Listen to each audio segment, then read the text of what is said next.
Olá, a TV Justiça transmite agora a sessão 2 de dissídios individuais do TST. Você vai acompanhar um resumo dos julgamentos e conferir o que foi destaque na pauta do tribunal.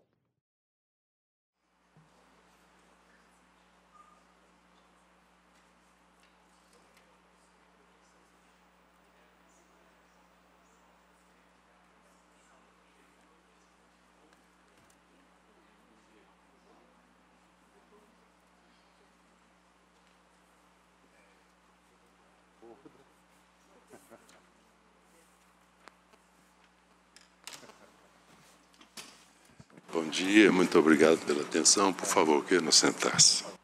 Declaro aberta mais essa sessão da SDI 2 do Tribunal Superior do Trabalho. Cumprimento os eminentes ministros e as eminentes ministras que a compõem. Estendo esses cumprimentos à Sua Excelência, Subprocurador-Geral do Trabalho, Dr. Luiz da Silva Flores, aos senhores advogados, senhoras e senhores servidores, na pessoa da doutora Adriana, coordenadora desta subseção. Franqueio a palavra aos colegas para eventuais comunicações.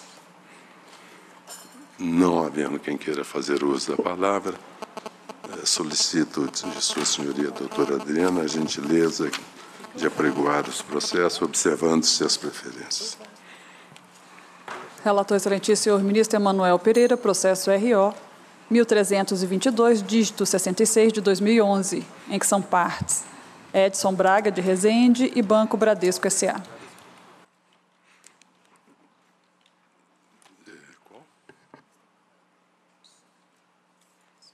Com a palavra, Sua Excelência, eminente ministro Emanuel Pereira. Senhor presidente, senhores ministros, aqui trata-se de recurso ordinário interposto em face do acórdão do TRT da Terceira Região, em que é julgado improcedente o pedido de corte rescisório. Senhor presidente, eu vou, em benefício do tempo, porque eu sei que haverá sustentação, o voto vai no sentido de conhecer o recurso ordinário e extinguir o feito sem resolução do mérito, nos termos do artigo 267, inciso 4 do CPC, custas e honorários inalterados, inclusive a respectiva dispensa ante a concessão do benefício da justiça gratuita. Essa é a proposta, senhor presidente. Pois não.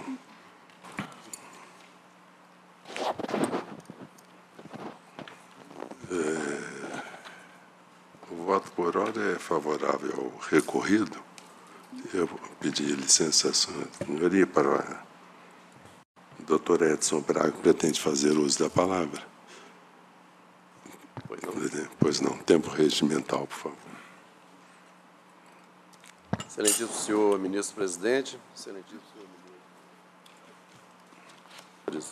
ministro, senhoras ministras e demais autoridades. Pois bem, inicialmente eu gostaria até de agradecer a oportunidade de estar aqui como advogado e autor ao mesmo tempo. O recurso ordinário interposto em ação rescisória, ele visa exatamente, antes de debater a matéria, eu gostaria de chamar a atenção do seguinte fato. Da decisão recente publicada por esse pleno a respeito da equiparação salarial em cadeia. Segundo, o que é apurar em execução? Posto que foi dado provimento ao recurso do reclamante na ação primitiva para que as diferenças salariais fossem apuradas em execução partindo-se do salário do reclamante mês a mês até atingir o salário do paradigma. Terceiro, como que a mesma súmula 6 deste colendo do tribunal pode ser usada para deferir e indeferir ao mesmo tempo? Posto que na decisão, na fase de conhecimento, nesse sentido, adoto a súmula 6, inciso 8º. Então, vamos lá. Quais são os fundamentos da rescisória? Ela está calcada em três pilares e nós vamos debater. Primeiro, a ofensa à coisa julgada. E, nesse sentido, eu chamo a atenção de Vossa Excelência o seguinte, já pegando no voto vencido no TRT da Terceira Região, do excelentíssimo desembargador Emerson José Alves Lage, ele fala assim: ocorreu sim violação à coisa julgada, posto que o agravo de petição, quando delimita o valor arbitrado em primeiro grau, dá menos do que o acordo em fase de conhecimento. O acordo determinou que as divergências fossem para ser apuradas em execução. Fato interessante a destacar.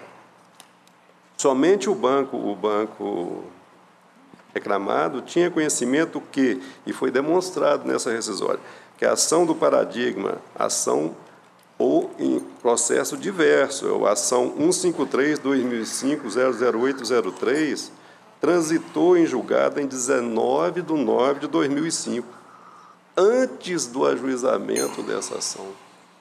Então, esse é fato importante a ser observado. Antes que eu tivesse ajuizado a ação reclamatória contra o Bradesco, contra o BCN, contra o Bradesco, sucessor do BCN, o patrimônio jurídico do paradigma não era mais aquele constante nos contra-cheques. A minha ação foi ajuizada em 14 de outubro de 2005. Então, aí sim, também ocorreu a violação brutal à coisa julgada. Se fosse para somente o banco reclamado, tinha conhecimento disso. Segunda questão, nós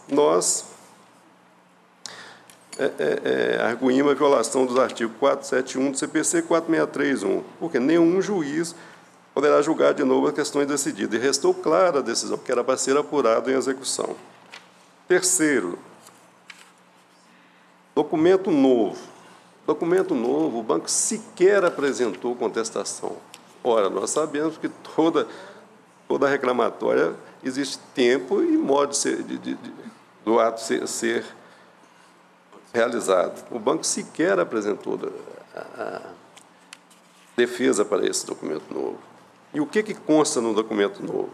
O documento novo demonstra que o salário do paradigma não é aquele constante do contra-cheque. Então, aí remete de novo à violação brutal à coisa julgada. Ocorreu, sim, a violação à coisa julgada. A sentença foi exarada em 13 de 11 de 2007, sentença 357-363, que busca ser desconstituída. E os cálculos do documento novo, datados de 21 de 5 de 2009. Ademais, não ocorreu defesa por parte do banco. Então, nesse sentido, a gente insiste no prosseguimento da ação rescisória, e com esses fundamentos eu gostaria de provimento. Pois não. Doutor Russomano, eu vou dar a palavra ao ministro Manuel. Se houver divergência, eu passo a palavra a Vossa Senhoria. Ministro Manuel. Pois não, obrigado, senhor presidente.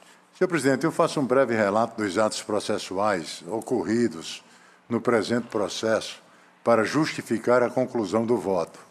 O autor, advogado em causa própria, ajuizou a ação rescisória, objetivando, de acordo com a petição inicial, a desconstituição da sentença de liquidação proferida pela 29ª Vara do Trabalho de Belo Horizonte. O desembargador relator indeferiu a petição inicial da ação rescisória por impossibilidade jurídica do pedido, uma vez que a decisão apontada como rescindenda teria sido substituída pelo acórdão.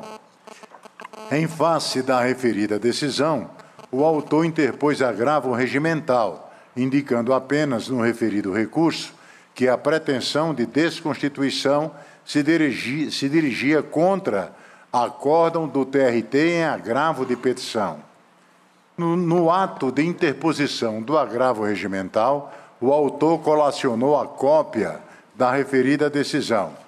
Pois bem, senhor presidente, não obstante o TRT ter superado o indeferimento da petição inicial, aceitando a indicação realizada apenas em agravo regimental, de que a decisão rescindenda seria o acórdão regional em agravo de petição, infere-se que a cópia da referida decisão, as folhas 698 e 702 do sequencial número 1, está em desacordo com a redação do artigo 830 da CLT, uma vez que se trata de cópia simples, sem, inclusive, a declaração do autor, advogado, atuando em causa própria, de autenticidade.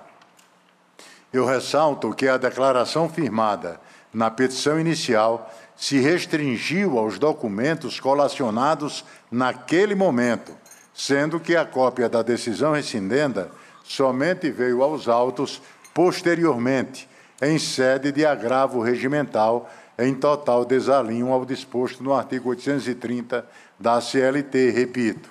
Eu entendo assim, senhor presidente, que o caso atrai a incidência da orientação jurisprudencial 84 da SDI 2. Daí porque, senhor presidente, eu estou extinguindo o feito, sem resolução do mérito, nos termos do artigo 267, inciso 4 do CPC, custas e honorários inalterados, inclusive a respectiva dispensa ante a concessão do benefício da justiça gratuita. É o voto. Pois não, muito obrigado. Algum destaque no voto, Sua Excelência? Eu tenho destaque, senhor presidente. Eu encaminhei ontem para o ministro relator, mas não para os demais membros desta sessão. Eu examinei o processo e cheguei a uma conclusão um pouco diferente do ministro relator. Então, eu peço vênia para divergir, exatamente como o relator colocou aqui no processo, é exatamente isso que acontece, mas é que, num primeiro momento, na petição inicial, a parte ela declara a autenticidade de todos os documentos que junta, e são muitos documentos. De fato, no segundo momento, a Corte Regional ela admitiu a ação rescisória, ela não extinguiu e aceitou a indicação de outra peça. O recorrente, no caso aqui, ele entra e diz, ele não faz uma nova declaração. Isto também é verdade. Então, mas eu peço vênia, porque eu vejo o processo como um instrumento, não como um fim em si mesmo, a minha visão processual. Então, eu pediria vênia para divergir dos fundamentos utilizados pelo ministro relator, pois eu entendo, concluo, que há declaração de autenticidade na petição inicial das peças trasladadas. E aí, a substituição da decisão rescindenda não impõe, no meu ponto de vista, nova declaração de autenticidade.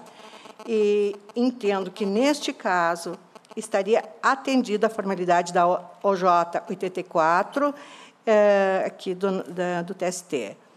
E aí, nesses termos, respeitosamente, diverjo do fundamento pelo qual o ministro relator extinguiu o feito sem resolução do mérito. Pois não, muito obrigado, ministro Amal.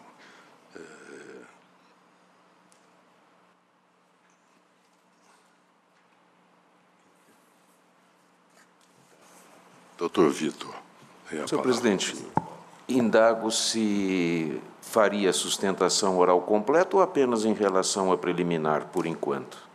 É só a preliminar, porque o mérito não se examinou nem lá nem cá. Perfeito. As premissas fático-processuais são exatamente, não há qualquer discordância relativamente às mesmas. Em resumo, que se tem uma ação rescisória que indica uma determinada decisão como rescindenda. Não poderia sê-lo porque substituída. Corrige-se posteriormente a indicação do acórdão rescindendo. E, ao fazê-lo, se faz através de um documento que não constava anteriormente e que não foi declarado autêntico. É a hipótese plena de centenas de precedentes dessa egrégia exceção. Perfeito. Ministro Emanuel mantém o voto. Como disse...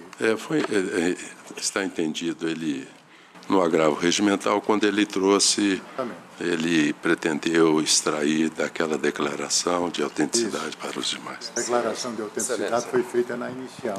Isso. Aberta a divergência, com voto, ministro Vieira de Mello Filho. Pois não. Permite, Excelência. Gostaria de destacar que todas as peças juntadas foram autenticadas. Só questão de fato. Viu? Ministro Vieira de Mello Filho. Presidente, o ilustre advogado, doutor Vitor, disse que há uma centena de precedentes com relação a essa hipótese. Eu até me preocupo porque Me parece um caso bem singular. De fato, a declaração se dá na petição inicial da ação rescisória. Determinada a emenda, se traz a decisão atacada. E ali se discute se aquela autenticação teria efeito ou não com relação a este documento ulterior. O fato é que ambos os dispositivos existentes, o artigo 830 da CLT e seu parágrafo único, como o 3654 do CPC, eles aludem à hipótese de, em havendo declaração de autenticidade, que haja impugnação. Impugnação não há. E essa foi a minha dúvida.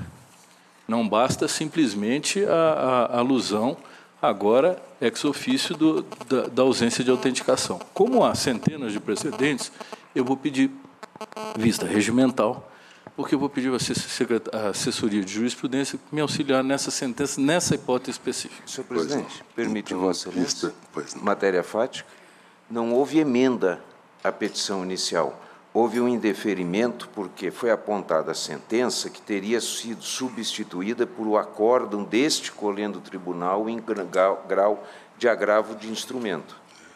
Em agravo regimental contra a extinção do processo, porque indicada erroneamente o acórdão rescindendo, é que foi apontada a nova decisão e juntada sem autenticação. Não é uma mera emenda, é uma modificação. Está bem. Presidente, mas agora reforça a minha ideia, porque se o documento já estava, ele está apanhado pela autenticação. Eu peço notas degravadas da sustentação. Vista regimental, ministro Vieira de Mello Filho, com notas degravadas das sustentações orais. Relator excelentíssimo, senhor ministro Douglas Alencar Rodrigues, processo RO 10.266, dígito 52, de 2014, em que são partes Banco Santander Brasil S.A. e Ítalo Pereira Rodrigues. Impedida, excelentíssima senhora ministra Maria Cristina Peduzzi. Com a palavra, sua excelência, eminente relator, ministro Douglas Alencar Rodrigues. Senhor presidente, senhoras e senhores ministros, a matéria é recorrente, cuida-se aqui apenas de denegar a segurança em face da prolação superveniente de sentença em ação trabalhista, na qual deferida a antecipação de efeitos da tutela, que foi objeto do presente mandado de segurança. Matéria tratada no item 3 da súmula 414. Só o registro, doutor Vitor Russomano.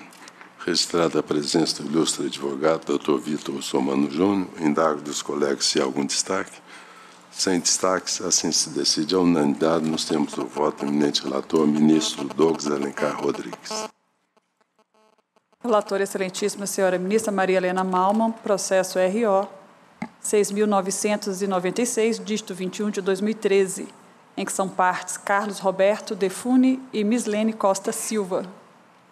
Com a palavra, sua excelência, eminente relatora, ministra ministra Malman.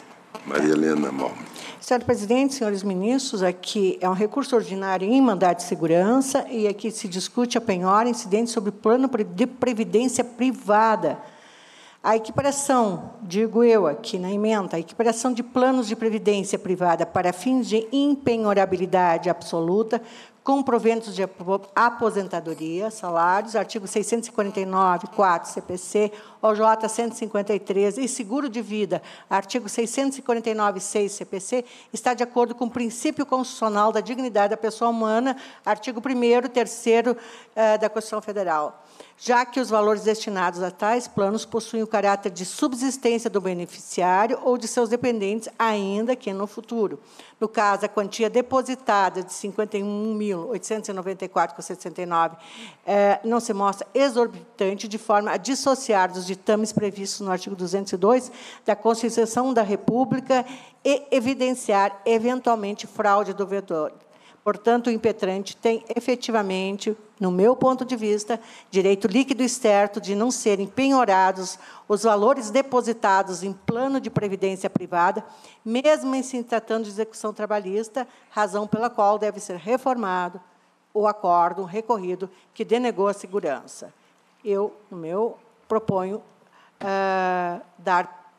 conhecer do recurso ordinário e provê-lo. Provê-lo, Na linha da jurisprudência da Corte e também do STJ, indago o doutor Wesley Jesus tem interesse em sustentar? Sim, tenho interesse. Com procuração nos autos? Bom dia, presidente. Bom dia. Com procuração nos autos? Sim, tem procuração nos autos. Tempo regimental, por favor. Bom dia, presidente. Bom dia, relatora, demais ministros. Vou relatar brevemente os fatos. A senhora Mislane, reclamante, entrou com uma ação trabalhista contra a Dalright, ganhou a ação em primeira instância, transitou em julgado, foi a execução, não conseguiu fazer execução por não existir bens, né, da Dalright, e por conta disso o juiz entendeu, o meritíssimo juiz de primeira instância, entendeu que o recorrente, o senhor Carlos, ele fazia parte da empresa por conta de uma notícia na revista Época e incluiu no polo passivo da demanda. Ele ficou sabendo isso recentemente com a penhora das contas de sua previdência, à época em R$ 52 mil. Foi impetrado o mandado de segurança e o Tribunal Regional 15ª Região, por uma votação apertada, 5-4, denegou a segurança, fundamentando que não há fundamento de fato e direito para que dê maior guarida à aplicação financeira do impetrante do que ao salário da ex-empregada. Ou seja, o voto do relator, na época, entendeu que previdência privada é uma aplicação financeira. E, data vênia, ouso discordar. O artigo 649 do Código de Processo Civil, ele disciplina a impenhorabilidade absoluta de determinados bens. Entre eles, eu vou citar apenas alguns que são mais importantes para o caso, que são salários e proventos de aposentadorias, no inciso 4º. No inciso 6º, consta o seguro de vida. E no inciso 10, consta a caderneta de poupança de pequeno montante, até 40 salários mínimos. A CLT é completamente omissa à impenhorabilidade de bens, então nada mais razoável do que aplicar-se esse artigo do CPC. De fato, não há nenhuma previsão expressa nesse artigo quanto à impenhorabilidade de previdência privada, mas, se formos fazer uma análise sistemática do caso, do diploma processual, verificamos que os saldos existentes em tais contas possuem caráter de subsistência do devedor e de sua família. Ora, se o seguro de vida é um auxílio financeiro para fatalidades e está abrangido pela impenhorabilidade de bens, se a poupança de pequenos valores também está abrangida na impenhorabilidade de bens, nada mais coerente do que aplicarmos também esse princípio nos planos de previdência privada, declarando a impenhorabilidade. Com toda a vênia, especialmente ao acórdão do TRT 15, a previdência privada, ela entendeu que a previdência privada seria penhorável por conta do caráter alimentar da verba trabalhista. Nesse ponto, eu gostaria de citar, para debater esse argumento... Doutor, desculpe a interrupção, mas Vossa Senhoria está falando... Pelo recorrente. Mas a sua sustentação vai na direção da relatora. Do voto da ministra relatora, que deu o provimento para desbloquear a previdência. Eu só estou rebatendo a ideia, porque justamente aconteceu isso no tribunal da 15ª. A relatora, o relator no tribunal, ele também foi favorável à impenhorabilidade, porém depois reverteu-se. Então, por isso que eu estou apenas dando uma ênfase à impenhorabilidade do plano de previdência. Pois não. Também não podemos comparar também a previdência privada com aplicações financeiras. Previdência privada o capital destinado é geração de aposentadoria, benefícios previdenciários. A aplicação financeira é estritamente juros, não dá para comparar uma coisa ou outra, são coisas... completamente divergentes.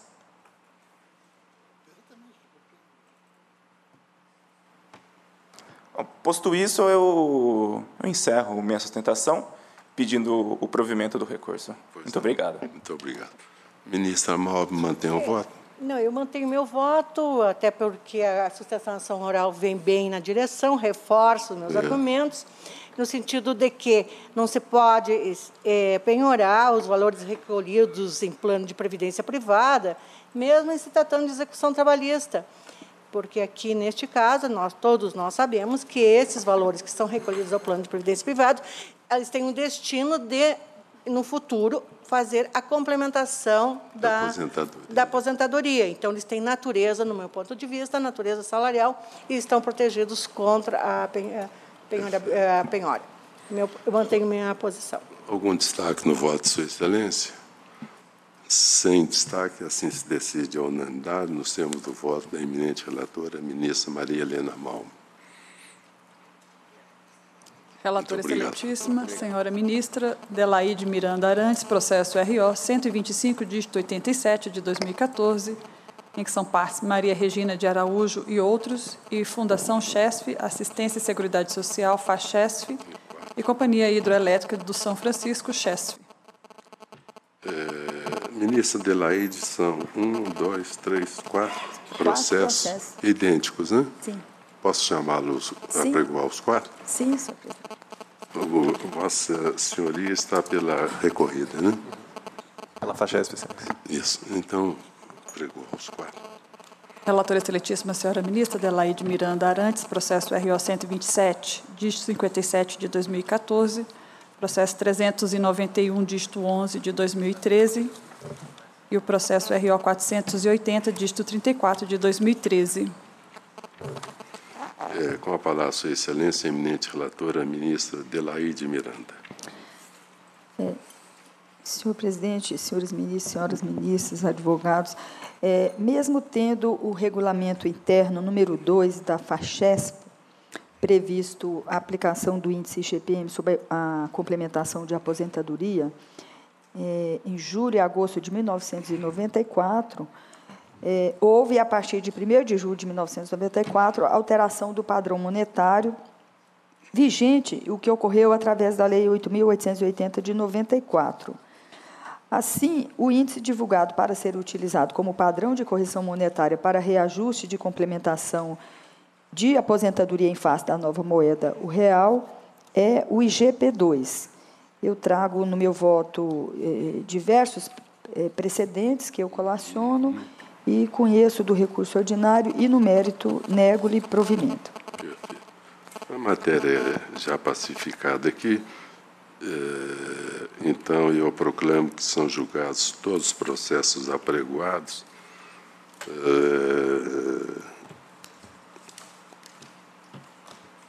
em que, aliás, indago dos colegas se há algum destaque. Sem destaque, a decisão é unânime em todos os processos apregoados, nos termos do voto da eminente ministra Delaide Miranda. Com licença, excelência, peço somente o registro da presença juntada do subestabelecimento. E, na ocasião, informamos também que a FACHESP já entrou com pedido de proposta de edição de jurisprudência, no caso a ser analisado ainda pela Corte competente. Obrigado. Deferida a juntada de subestabelecimento e consignada a presença do ilustre advogado, doutor Alexandre Souza Procópio. Relator excelentíssimo, senhor ministro Emanuel Pereira, processo RO 3.116, dígito 18, de 2012, em que são partes Fernando Pérez Espósito e Cláudio Augusto Ranzini e outra. Com a palavra, Sua Excelência, o eminente ministro Emanuel Pereira. Senhor presidente, senhores ministros, aqui cuida-se de recurso ordinário interposto pelo impetrante a decisão que negou provimento ao seu agravo regimental. O acórdão recorrido pautou-se em duplo fundamento, independentes e autônomos ao denegar a segurança. O recorrente manifesta a resignação apenas quanto ao primeiro, silenciando com relação ao segundo fundamento, capaz por si só de manter o resultado da demanda. Ressai, senhor presidente, o não conhecimento do recurso ordinário, cujas razões não impugnam todos os fundamentos da decisão recorrida, uma vez que não atendido o requisito da motivação previsto no artigo 514.2 do CPC. Aqui a incidência da súmula 422 do TST e a proposta vai no sentido de não conhecer do recurso ordinário. Perfeito. O voto é por ordem favorável ao constituinte de Vossa Senhoria. Indago dos colegas se há algum destaque. Sem destaques, assim se decide a unanimidade. Nós temos o voto do eminente relator, ministro Emanuel Pereira, consignada a presença do ilustre advogado, doutor Vitor Somano Júnior. Relator excelentíssimo senhor ministro Emanuel Pereira, processo RO 263, dígito 58 de 2011, em que são partes Odilson Lino de Moraes e Banco do Brasil S.A. Com a palavra, sua excelência, o eminente relator, ministro Emanuel Pereira. Senhor presidente, aqui trata-se de recurso ordinário interposto pelo autor em face de acórdão do TRT que julgou a ação rescisória improcedente.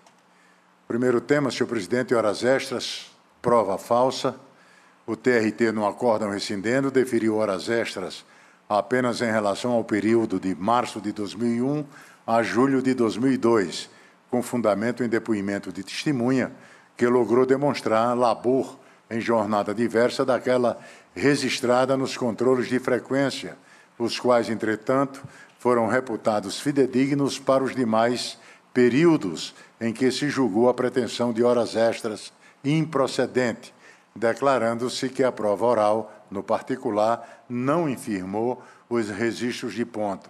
Nesta ação rescisória, o então reclamante invoca a falsidade de um dos depoimentos prestados na reclamação trabalhista, que, segundo o autor, importou no indeferimento de parte do pedido de horas extras. Ocorre, senhor presidente e senhores ministros, que a rescisão, com base no inciso 6º do artigo 485 do CPC, tem por escopo a demonstração apenas no âmbito da rescisória da falsidade da prova do processo matriz em que se fundou a decisão rescindenda.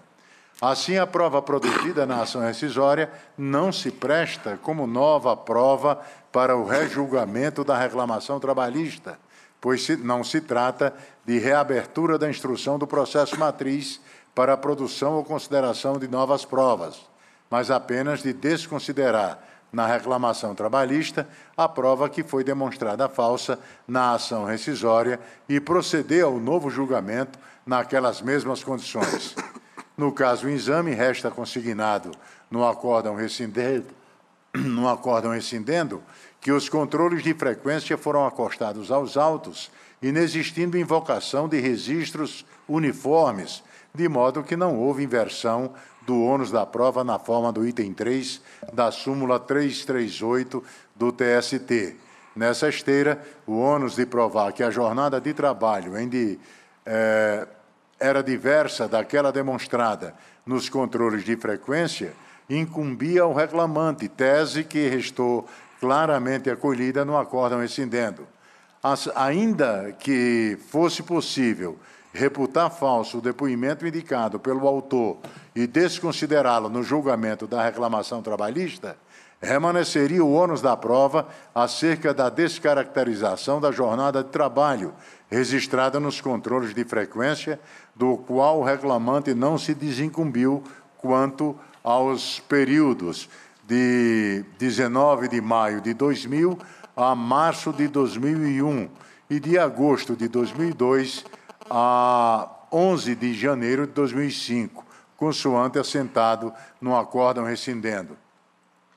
Portanto, a desconsideração do depoimento apontado pelo ora autor não importaria em resultado diverso no julgamento do processo matriz, porque em procedência parcial do pedido de horas extras decorreria da audiência, aliás, da ausência de satisfação de ônus da prova pelo reclamante. De outro lado, também não há se falar em rescisão com fundamento em prova falsa, porque o autor não logrou demonstrar a falsidade do depoimento.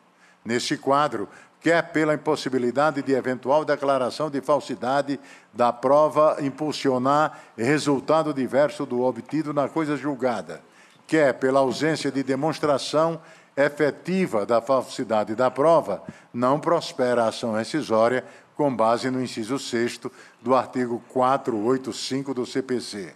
Daí porque eu estou negando provimento ao recurso ordinário quanto ao tema. Aí, o segundo é honorários advocatícios na reclamação trabalhista, erro de fato, violação de lei.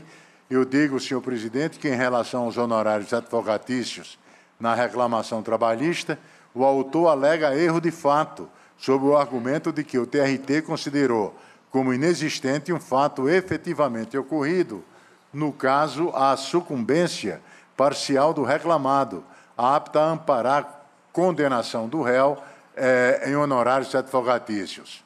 Ocorre que, quando proferido o acórdão do recurso ordinário, não havia sucumbência alguma do reclamado, pois até aquele momento a improcedência total da reclamação trabalhista declarada na sentença estava mantida.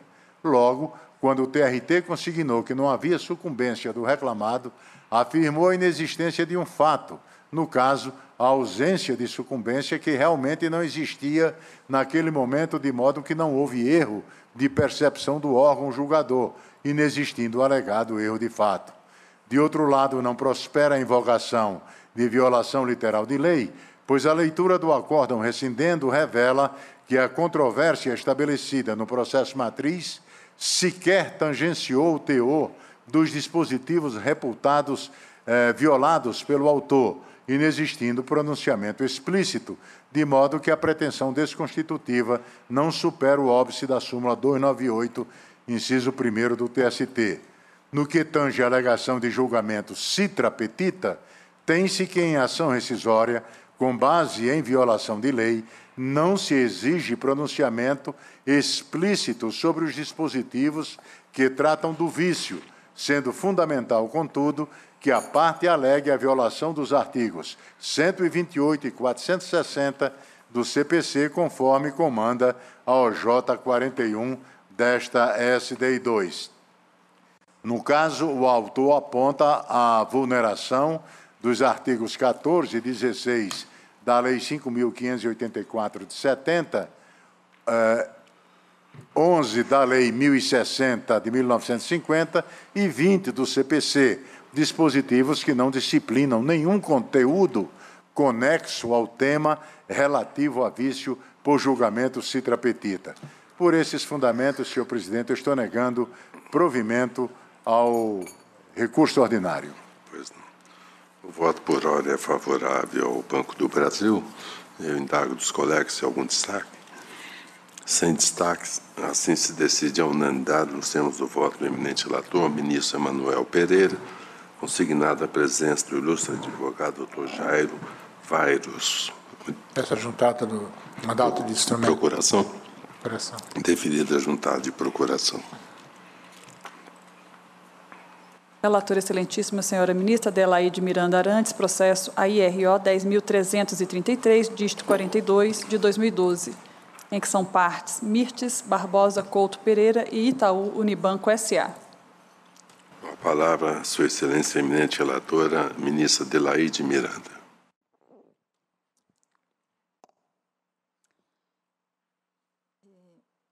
Agravo de instrumento em recurso ordinário em agravo regimental em ação rescisória. Pedido de concessão dos benefícios da justiça gratuita pessoa física. O referido pedido, efetuado dentro do prazo recursal, conforme prevê a orientação jurisprudencial 269 da SDI 1 desta Corte e nos termos do artigo 790, parágrafo 3º da CLT, defiro o pedido. Deserção do recurso ordinário, não recolhimento das custas, justiça gratuita. Conforme a jurisprudência dessa Corte, para a concessão do referido benefício, basta que a parte, quando pessoa física, como no caso em exame, declare a insuficiência financeira, não cumprindo a ele a comprovação de tal estado só exigível à pessoa jurídica. Assim, atendidos pela autora os requisitos para a concessão do referido benefício, não pode subsistir o óbice aplicado para a denegação do segmento do recurso ordinário, alusivo à deserção por ausência de recolhimento de custas. Eu conheço e dou provimento.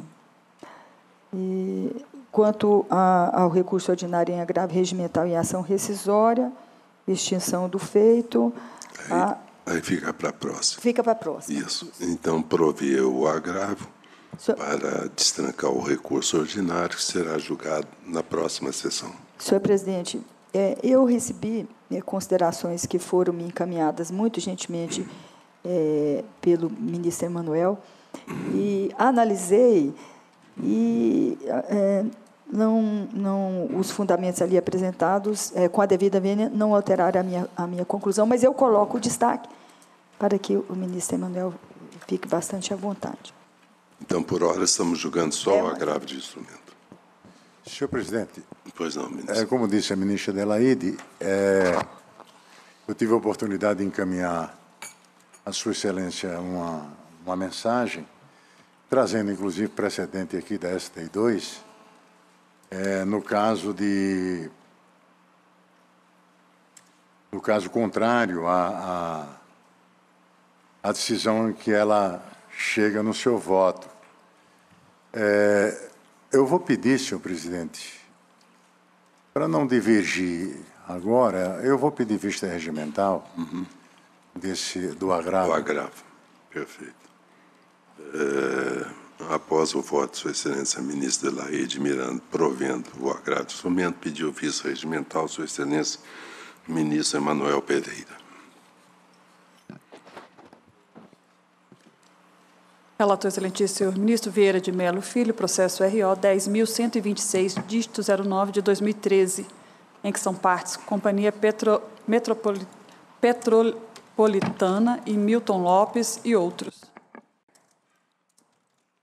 Com a palavra, Sua Excelência, o eminente ministro Vieira de Mello Filho. Senhor presidente, senhores ministros, eu faria, de qualquer forma, um destaque com relação ao presente feito, inclusive encaminhei voto pelo método antigo do papel, que é o que recomenda a minha consciência, mas peço a paciência de Vossas Excelências para explicar aqui o presente caso. A Companhia Petropolitana, na condição de executada nos autos da ação trabalhista, impetrou mandado de segurança com pedido liminar contra os atos do juízo da Primeira Vara de Petrópolis, proferidos em sede de execução definitiva, consistentes na determinação de expedição de carta de arrematação do bem imóvel que fora penhorado e na homologação dos cálculos nos termos das planilhas apresentadas, fixado o quantum de beato de R$ 529.778,68. Eu aqui foi deferida a liminar as folhas 163 e 164, inconformado, o impetrante, no mérito, o tribunal concedeu parcialmente a segurança para autorizar apenas aos advogados da parte a vista e a retirada dos autos originários do cartório, observados os prazos legais e judiciais. E, quanto ao tema em questão, extinguiu o processo sem resolução do mérito. O Ministério Público impugnou pelo prosseguimento do feito. Eu estou conhecendo o recurso pelos requisitos extrínsecos.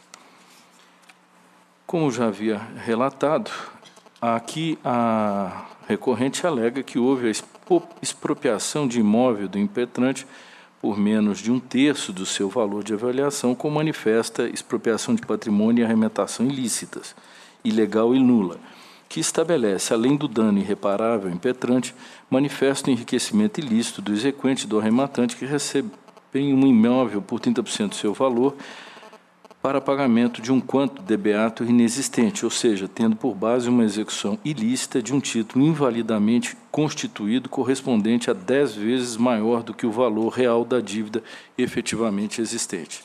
A liminar foi deferida, eu transcrevo as folhas 4, 5, 6 do meu voto.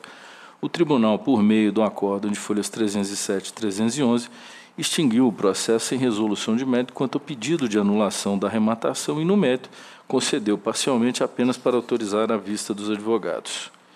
transcrevo a decisão do Regional, as folhas 7 e 8 do meu voto. Saliento que a impetrante, nas razões do recurso ordinário, reitera os argumentos expendidos na exordial quanto à nulidade da arrematação e dos demais atos executórios e sustenta ainda a inaplicabilidade do óbice supracitado por ser a via mandamental a única capaz de anular os atos. Alega que a autoridade reconheceu que o título executivo continha vício insanável nos seus requisitos de constituição válida ou de essência que o tornaria nulo, ineficaz de pleno direito e inexequível, na medida em que seu valor não correspondia ao verdadeiro quanto debeato. Tanto assim que proferiu a sentença de liquidação a posteriori da realização dos atos executivos e expropriatórios, praticando verdadeira inversão do procedimento legal e subversão do devido processo. Salienta que a referida sentença de liquidação apenas fixou correto o valor do título executivo após a penhora e praça do imóvel que foi arrematado por 4 milhões, cerca de 1/3 do seu valor, em virtude de uma execução altíssima e inexistente, cujo título era ilíquido, incerto e em valor inexistente, ou seja, sem que tivesse por base pressupostos processuais e condições da ação para desenvolvimento válido da execução que está a expropriar imóvel da impretante em manifesta ofensa do devido processo legal. Ressalta que, mesmo diante da gravidade do reconhecimento judicial de que a execução se processara por mais de 10 vezes o seu valor real, ilegalmente determinou a expedição e entrega da carta de arrematação. Pois bem, verifica-se que os atos impugnados são as decisões proferidas pelo juiz da primeira vara de Petrópolis em sede de execução definitiva, respectivamente nos dias 6/12 de 2012 e 21/1 de 2013, que determinaram a expedição de carta de arrematação do bem imóvel que fora penhorado e que homologaram os cálculos nos termos das planilhas apresentadas, fixando-se o quanto em 529.778,68. Transcrevo aí os fundamentos da decisão impugnada. De plano, agora já ingressando no exame da questão, peço escusas pela extensão, verifica-se que é pacífico na jurisprudência do STF, súmula 267 TST, orientação 92, que descabe mandado de segurança quando a hipótese comportar impugnação por instrumento processual próprio previsto em lei. Esta é, aliás, a disposição do artigo 5º 2 da Lei 12.016 de 2009, a qual preceitua que não se considerará mandado de segurança quando houver recurso previsto na legislação. Assim, o mandamus não pode ser utilizado como sucedâneo de recurso ou de outro remédio jurídico idôneo a coibir o ato ofensivo ao direito da parte. No presente caso, para melhor exame da controvérsia estabelecido no presente writ e para melhor análise da existência ou não do instrumento hábil a coibir os atos horas impugnados, é necessário fazer um breve histórico da lide principal.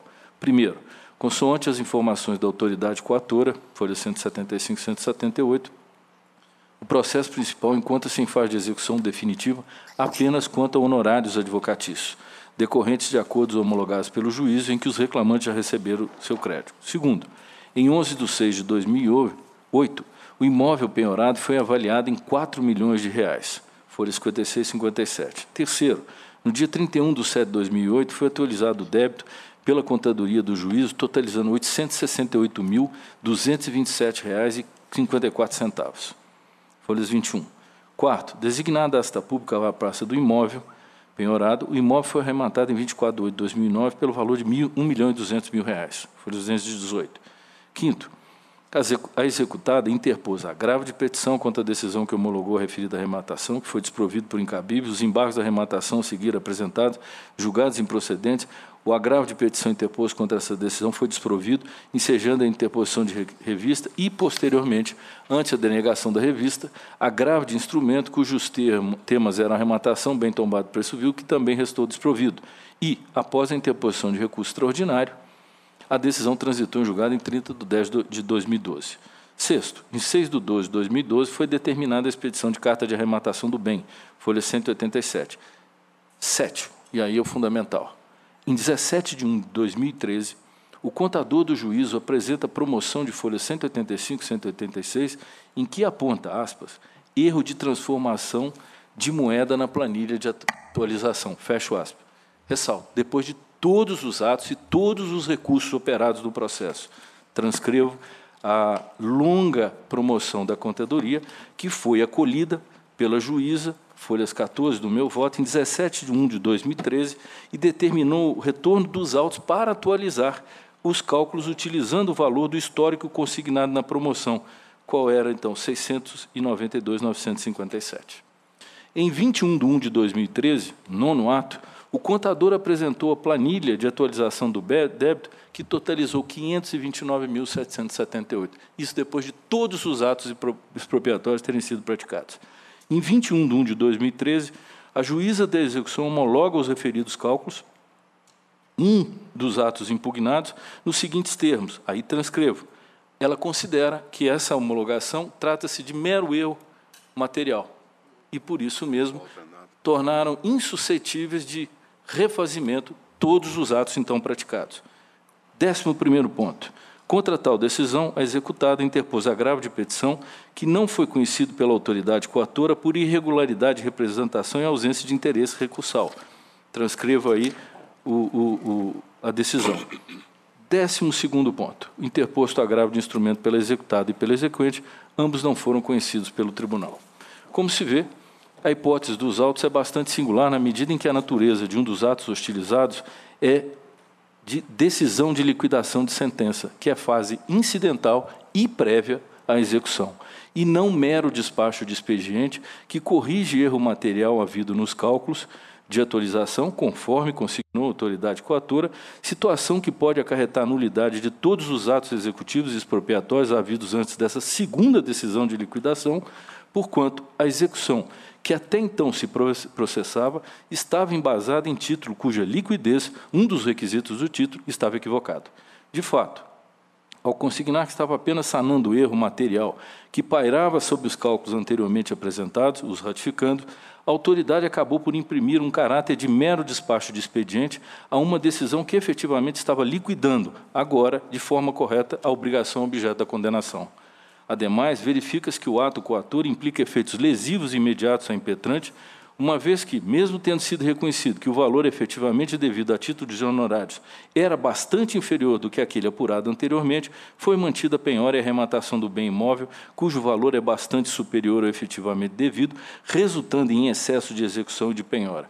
Sendo assim, mostra-se cabível a impetração, tendo em vista a inexistência de recurso próprio para impugnar os atos hostilizados, não sendo o caso das súmulas já referidas. Da mesma forma, não se há falar em incidência da súmula 268 do Supremo, porquanto a coisa julgada que se formou sobre a decisão que rejeitou os embargos, a arrematação da impetrante, encontra-se maculada em razão de a arrematação ter sido levada a efeito para o cumprimento de obrigação cujo título executivo, conforme se verá, não se revestia da correta liquidez, o que ensejaria, inclusive, a nulidade de execução.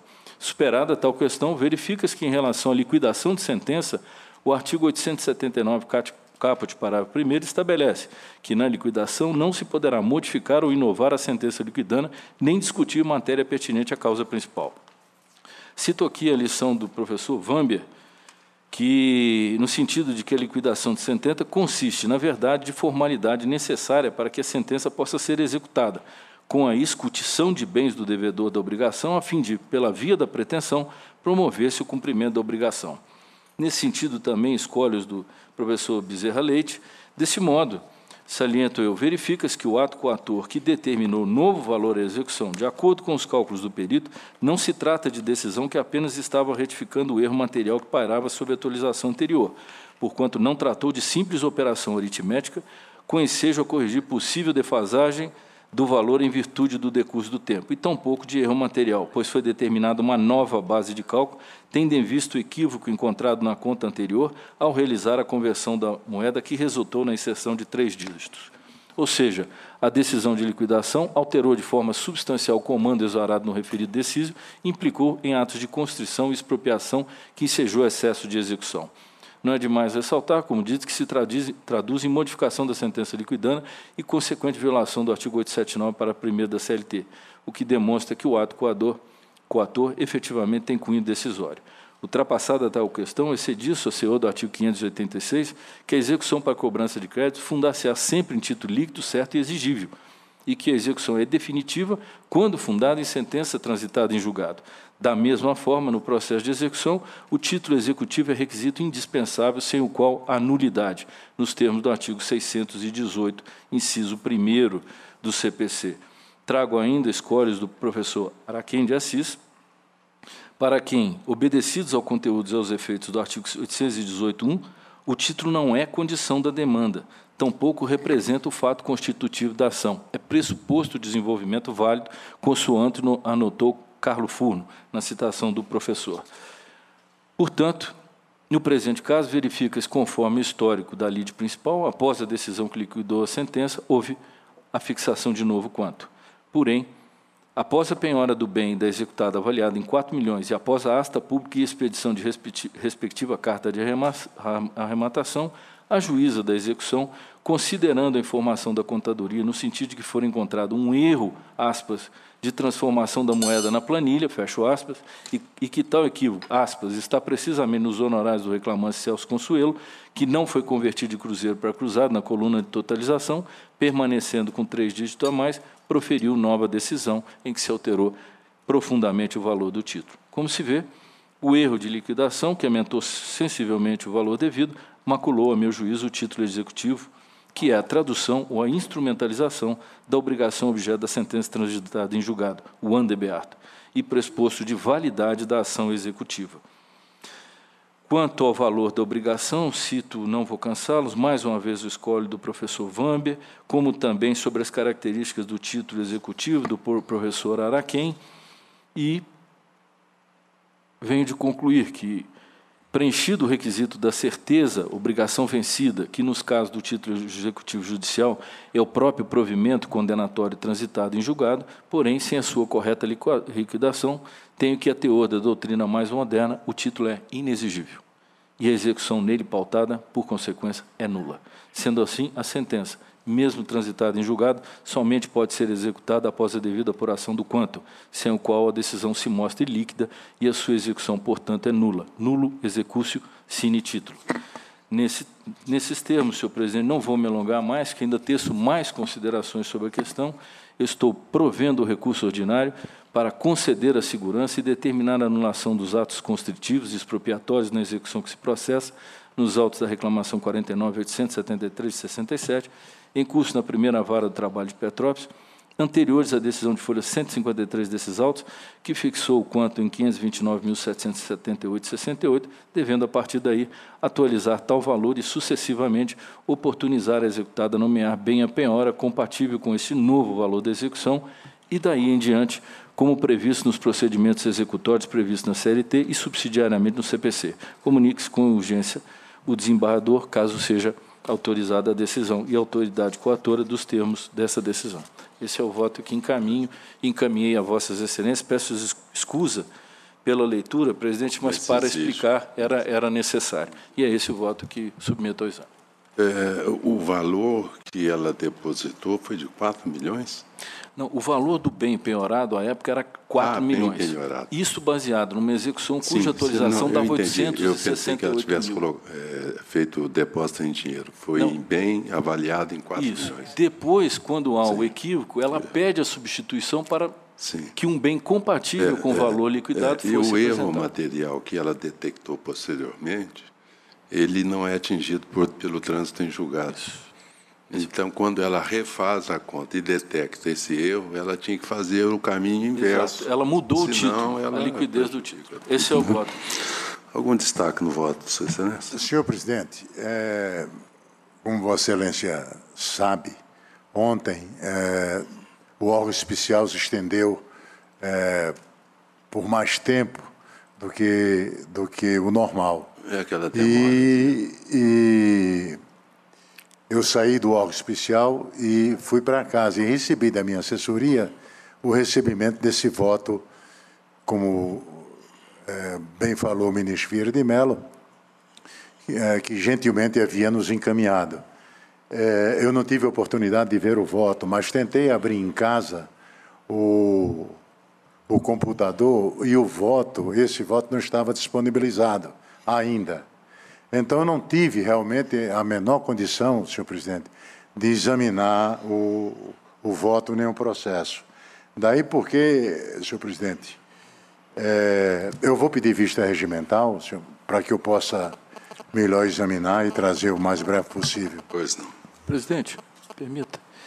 Eu não apreciei uma petição que foi juntada aos autos pedindo a suspensão até o julgamento do recurso, porque eu imaginava que pudesse até ser encaminhado aqui. Em face do pedido de vista do ministro Emanuel, eu até esclareço ao nobre advogado que vou decidir o pedido monocraticamente e, obviamente, pela suspensão do trâmite.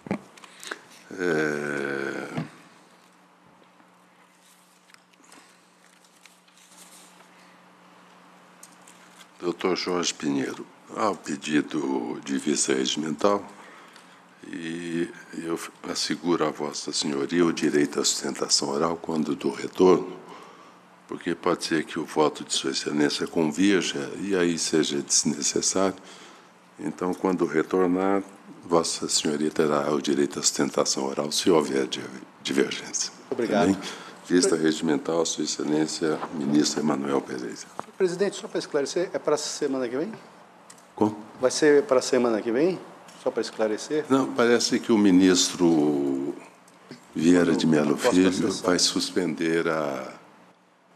Não é ministro Vieira de Mello Filho, a petição vai suspender lá... A petição entrou semana passada e, como já estava encaminhado, tudo pronto, eu resolvi julgar. Mas eu vou, hoje, monocraticamente, eu vou suspender todos os atos até então não tem perigo. A vista regimental, que será muito bem-vinda para um grande debate.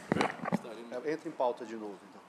Isso. Aí eu vou sugerir que, nesse caso, excepcionalmente, se a Secretaria comunique ao doutor, quando o processo retornar à pauta, para, se for o caso, exercer o direito de sustentação oral. Muito obrigado. Bem? Muito obrigado. Bom dia a todos. Não havendo mais processo em condições de julgamento, agradeço muitíssimo a presença de todos, em especial de Sua Excelência, o Subprocurador-Geral do Trabalho, e declaro encerrada a sessão.